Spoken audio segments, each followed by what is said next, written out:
Okay, so I'm get a chance to do this before pickup tomorrow. This is a Colt Sauer 300 Win Mag in extremely nice condition. I always like these finishes. Magazine release here. Actually ejects it out whenever it's topside thanks to those little springs there, which is also a very nice touch. Everything on this is just beautiful. Alright, bolt assembly here with the locking lugs and the fire control group there. Alright, so take you out of here. If I can do this with one hand. Oh, yeah, couldn't do that with one hand. So, bolt face itself, Seiko style extractor, push ejection. There is all the parts are here, and that is the individual release for the lugs, which go right around there. And hard to manipulate both and all this. But anyways, bolt turns down. These expand out a little bit farther, but I don't want to push it too far because it's a manual release and I have to push it back in. So that is that there. As far as how the lockup goes in the receiver, now I generally hate the loophole sights mount setup. Like, it's just, yeah, it's very antiquated at this point, but it does look really nice on this whole thing.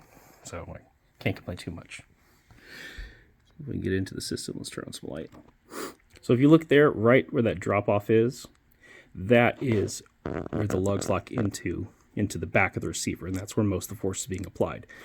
The inherent disadvantage to this, obviously, is because of the cam system that's involved. It can be pushed down and back and could go back in your face if under enough pressure or if a part is worn out excessively. But if everything is in good shape, it'll work fine for a long time.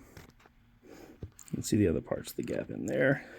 I am not taking this apart because customer has not authorized me to do anything with it, and I'm afraid to move anything past this point because I don't want to mess with it either. And you can look at that straight shot into. And the trigger is the bolt release on this one, very similar to like the Mosin Nagant rifle and several others that just use the trigger pull, like the Weatherby ones as well. Of course, they have their own little rear locking lug system that I enjoy just as much, but this is cooler. Lastly, to see these parts go out, those little legs right there, that's the retaining ring in the middle and a spring to push that back up against it. And of course, the essentially the shroud piece acts as the camming part and rides along the same line as the firing pin inside the bolt body. Put it back real quick. Anyways, lots of small moving parts, very, very cool. Over elaborate, but smooth is just ungodly smooth. And look at the fucking bluing on that. That is just beautiful.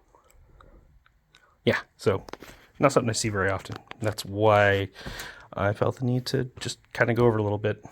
There's more information out there for everybody. This is just kind of a cursory overview of it, but it's a fun system.